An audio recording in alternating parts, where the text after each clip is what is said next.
Welcome and hello. This is a video tutorial in HY-8, and in this lesson we're going to be talking about scour hole geometry, estimating the scour hole geometry within the energy dissipator dialog box. All right, so if you have your HY-8 open and want to follow along, here we go. I'm going to actually start by talking about what is scour hole geometry. A scour hole is the eroded cavity that forms in the stream bed downstream of a culvert due to the erosive action of high velocity water. The primary reference for scour hole geometry and energy dissipators is in this document, HEC14 document. So if you go up to the help menu in your main HY-8 window, help, and then click on HEC14 documentation, that'll open up a PDF file. I already have that PDF file opened up. And if you go to chapter 5, which is page 53, that's where it talks about estimating scour at culvert outlets. So you're welcome to read up on the background right here. There's a number of equations and coefficients and documentation that you can read about, design procedures. Here's an example problem right here.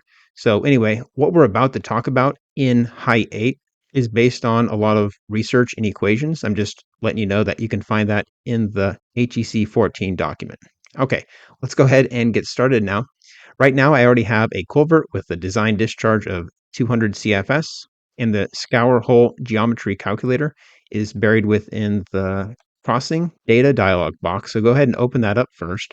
Before you can calculate scour hole geometry, you'd have to fill out this information for a crossing and a culvert, at least one.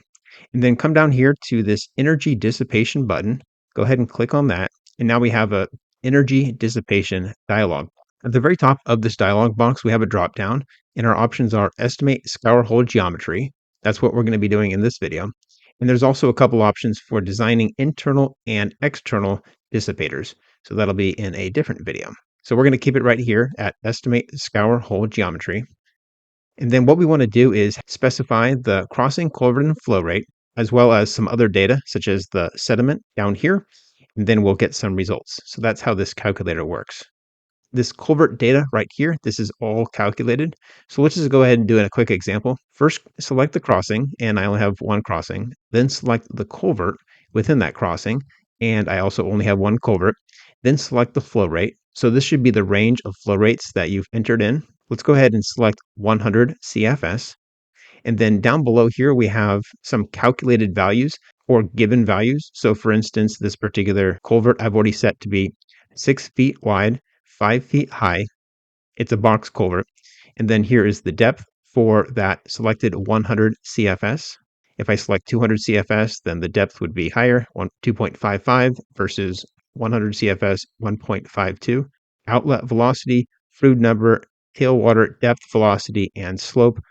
Okay, so these are all some values that are used to calculate the scour hole geometry. Further down, we need to specify information such as time to peak, that's of the storm. If you don't know what it is, enter 30 minutes is what the note says. After that, we have whether or not the soil is cohesive or not. So we're going to start with a sandy material, so that's non-cohesive. And then if you select non-cohesive, you need to provide the D16 and D84 values for the soil material. I'm just going to throw in some numbers here. I'm going to say 0.2 and 0.7. That's in millimeters. And then when I hit tab, it just ran the calculations. So if I scroll down further, we see the results here, the scour hole dimensions with the length, width, depth, and volume. Also, I probably should have mentioned, I just skipped over this, the normal depth is also an assumption. Tailwater flow depth after the culvert outlet. The options are normal depth or critical depth. So based on that 100 CFS flow and the soil materials that we added in here, here is the scour hole dimensions. Again, 60 feet long, 42 feet wide, and 4.6 feet deep. That's quite a bit. But if we go ahead and increase the flow rate from 100 CFS to something more, how about just 200 CFS? It should automatically calculate, and it looks like it did. The scour hole dimensions are now larger, 75 feet long, 49 feet wide, 6.19 feet deep. The reason why we're going over all this is because the solution is going to be adding energy dissipators, either internal or external. So it's good to understand the problem and the extent of it, and then create the solution by introducing energy dissipation devices. So that was non-cohesive. Let's try a cohesive example. And if you select cohesive, you have some different input data to provide. Instead of a D16 and D84, what it's looking for is the saturated shear strength. And then here's an ASTM standard if you need that reference for whatever reason. I'm going to say 500 pounds per square foot. And then I hit tab. And then I also need to scroll down here. It hasn't calculated yet. Plasticity index, it says between 5 and 16. I'm going to say, how about 10? So that's one of the Atterberg limit tests, I believe. And then tailwater depth after culvert, let's leave that at normal depth. I'm going to click the tab button now, and the calculations have ran. So let me go ahead and scroll down. Again, this is 200 CFS flow, but it's more of a silty, clayey soil. And then here are the results. Now the length of scour is 75 feet, the width is 37 feet, and the depth is 8.9 feet. So it looks like it's the same length. It's a little bit less wide, more skinny, but it's a few feet deeper, which probably makes sense because cohesive soil is more, I think it fails through punching more show than any other mechanism. But anyway, I'm not the soil scientist. This is the numbers here for our scour hole dimensions that were calculated based on the data we provided.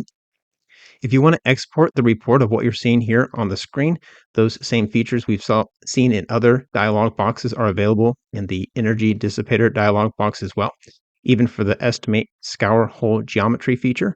So if we wanted to export to Word, we just select Word as it's already selected, click on the export report document. We'll just put this on my desktop and I'll call it test one. Okay, so it looks like it's running here.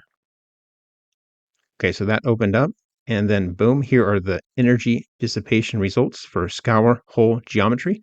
It shows us our input data at the top, and then more input data. Okay, here's where the results start, and then here are the values that we saw earlier, the length, the width, the depth, the volume, and so on. We could get those same results in Excel format as well. If we go ahead and select Excel, I'm not going to do that, but it basically works the same way. And as far as navigation between this dialog box and the other main dialog box in HY-8, you can click on the other buttons here for the main edit input data, analyze crossing data, AOP, and low flow. So to go back to the main edit input data, that's right here, and boom, we're back. All right, well, that was it for this lesson. What we talked about was the scour hole geometry feature, which we can access by clicking on energy dissipator and then estimating scour hole geometry.